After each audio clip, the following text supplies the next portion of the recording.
You fill your talent tank by taking classes. That's sort of the obvious thing, formal education. You can fill your talent tank with informal learning, things you teach yourself, that sometimes you can get certified in because you can show then others that I really can do this, whatever it is. And then finally, volunteering. And some people say, volunteering, are you off your rocker? Well, heck no. I have lots of good examples of how volunteering led to fabulous career moves. I'll use one for myself very quickly. I was a teacher. I taught in a community college. I ran the math department and I taught physics. And it was okay, but I was running up against all kinds of issues and I was never going to be the guy in charge, because they were all guys. So I said, okay, this is it. I'm not going to do this anymore. I had started some businesses. I worked in those.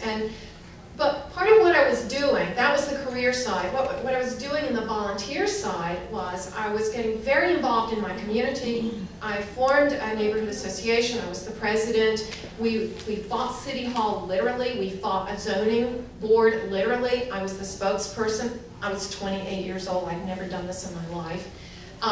I developed leader skills that I didn't even know I was developing. I learned how to speak in front of the city council and get their attention. I learned how to pull data together from a community. I learned all kinds of social interaction skills. So I was appointed to the Historic District Commission in that area, and I became the chairman of that commission. Then I decided, this is 6 years later, to send an application into Corning Incorporated.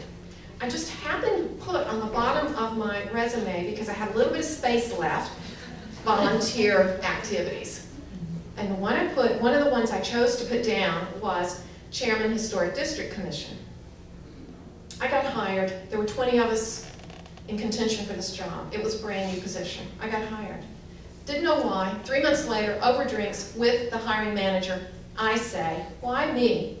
There were 19 others. He says, Historic District Commission. I say, you're kidding. He says, if you can run, he said, I saw that. If you can get work done with that bunch of cantankerous people, you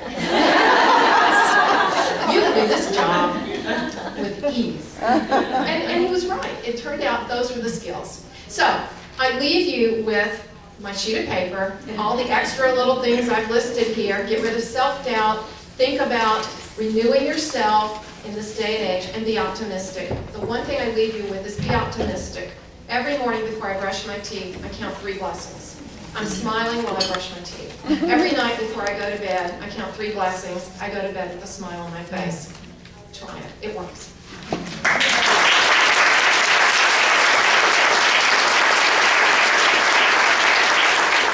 Some great advice there from Sonya, and you're not leaving us yet because we do have time for questions, so I would like to open it up for questions for any of our panelists, and I can either come around or you can stand up and ask your question, and we can just make sure that we get the microphone in the right spot. Would you like to go ahead and stand up? Sure. My question is for Laura. I'm wondering about non-compete contracts. How legal and binding are they in North Carolina? That is a great question. I thought about recently putting on my blog the top 10 legal rights employees think they have and don't. And one of them is, I hear all the time, yeah, I signed it because non-competes aren't enforceable. Nobody enforces these things. Well, I'm in a really horrific litigation right now over an enforceable non-compete. So they are definitely enforceable. They have to be narrowly drafted, which means that they have to identify very specifically what your job is that you're currently doing, where you're currently doing your job, what customers you would be working with, and which ones you would not be able to replicate that with your new employee. There has to be some what's called consideration, which usually comes at the beginning of the job. If you're already employed, they can't come to you and say, here, you have to sign this now, or as part of your employment, they have to give you some new consideration, but that could be as low as $500 as a bonus, and that would be a consideration for the non-compete. And then yes, it would be enforceable. Just a quick follow-up on that. Are non-competes enforceable if your current employer lets you go? And like, for example, Yes, is the that short exactly- answer is yes. Okay, because I think that's part of the confusion is you hear North Carolina is a right to work state. You don't want me anymore, so how can you deny me the right to go work somewhere else? Right, so that's a common question also. Right to work means that you do not have to be, you are not required to join a union to work in a union, unionized workforce. If you join that unionized workforce, you're not required to join a union. That's all that means, right to work. It has to do with union participation.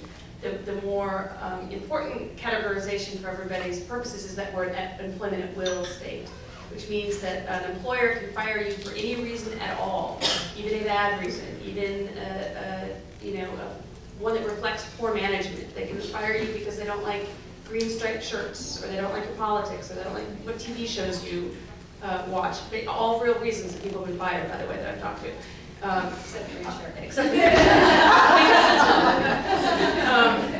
they can't fire you for very specific reasons that have been carved out by the legislature and the courts, which is your membership in a protected class, you're a whistleblower, you filed a workers' compensation claim, and it's a whole other series. But basically, they can fire you for any other reason. And the non-competes, it is true that it takes a little bit of the weight away from their ability to enforce that if they're the one terminating you. But there have been cases that still found those enforceable. Next question. I'm an interior designer, and it's always about telling people you hire what to do. However, everyone who works with me or for me is not employed as far as I can see it. I have someone who's a project manager who works on projects part-time. I hire artists, I hire painters, I hire general contractors, and they are all not directly in my employ, but I do pay them as independent contractors. But believe me, I tell them what to do. So, because we have to please the client, the outcome has to be the vision, so to speak. So how does this play into what you're saying about employment? Do you use independent contractor agreements with each of them? No, a lot of them are corporations. Right. They're incorporated. Mm-hmm. So I don't do that. So the fact that they're incorporated wouldn't affect your ability to put together an independent contractor agreement with each of them. Okay. And that will help in some way to show whoever is going to knock on your door and ask you about this, that this is my intention. And I'm not giving you my address. I'm not with the Department of Labor. I'm undercover. And to be to specify where you can those areas where they're exercising their independent judgment. If you're saying, I have a certain standard of work that I expect, that's fine. But if you're saying, no, use the green font and not the red font because I said so, you're kind of their employer.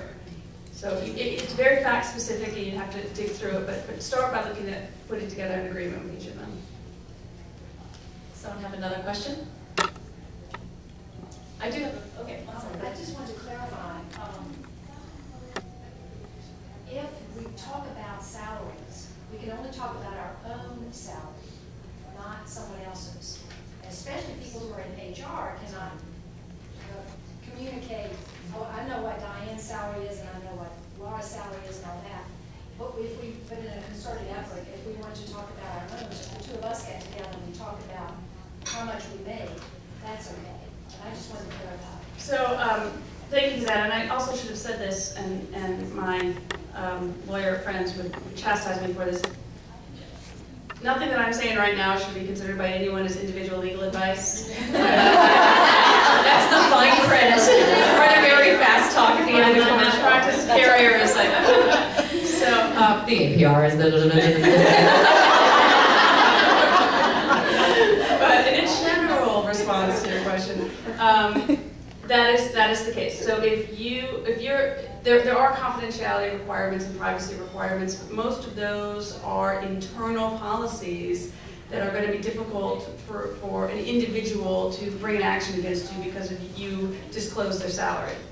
What's more likely to happen is that a bunch of employees are going to get together and discuss their salaries, and management is going to be unhappy about that and take some adverse employment action, which is then going to get them into trouble with federal law. Does that make sense?